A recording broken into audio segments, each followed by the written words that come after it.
I call Debbie Nariwa-Peka. Te whare. A couple of questions. I think the first thing is, as my colleague to the right, who's from the left, just said, there has been assessments identified that this bill has implications under the treaty, but because of timeframes, there hasn't been able to be a good analysis. There's complex interactions that will affect treaty settlements, and given the timelines, that only limited engagement with post-settlement governance entities has happened in other Māori groups. Now, I just want to hold that, and the question that I have for the Minister is on page 83, under Schedule 2, Clause 1(4)(c). The Minister is proposing to replace Te Tiriti o Waitangi with the Treaty of Waitangi. My question is, there were 50 rangatira that signed the treaty. There were 500 rangatira that signed Te Tiriti. What is the Minister going to do about those who signed and recognised Te Tiriti and their relationships, indeed under their settlements, and those who are currently waiting and preparing to go through settlement, some who are large groups of hapū and iwi? I want to also pick up on that hapū and iwi on page 80, actually on page 83, just under in Schedule 3, Clause 1(4)(e). The Minister is proposing to replace iwi and hapū participation legislation with iwi participation legislation.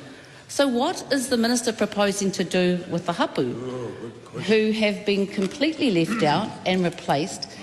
We have real concerns, obviously, with those 500 who only recognise rangatira and sign Te Tiriti, and those hapū that I'm sure the Minister would not want to be seen left out of legislation.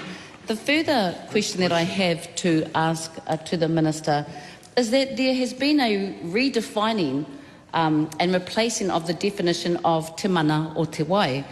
It is unclear who has been engaged with determining te mana o te wai, specifically given the Minister's concerns about the kupu of te oranga o te taiao, and the meaning that has been set out in the National Policy Statement for Freshwater Management has been completely rewritten, and the purpose for it.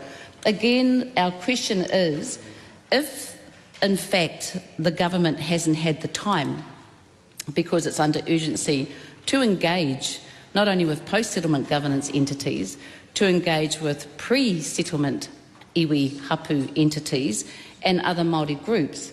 And if the Minister is proposing now to replace Te Tiriti and only acknowledge the treaty, what is he going to do with the 500 rangatira who only signed Te Tiriti and not the treaty?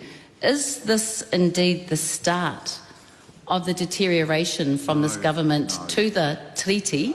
And I think it's really important. This is of absolute imperative to Māori. You must remember, 30% of those of Māori voted for Te Pāti Māori. We have 6 of the 7 electorate seats. We have been contacted by numerous technicians, numerous hapū. Only 1% voted for that party over there. So what I am really clear and confident in who I can speak for, which actually this part over here can't speak for, is what is the Minister proposing to do? Is he proposing to rewrite the treaty? And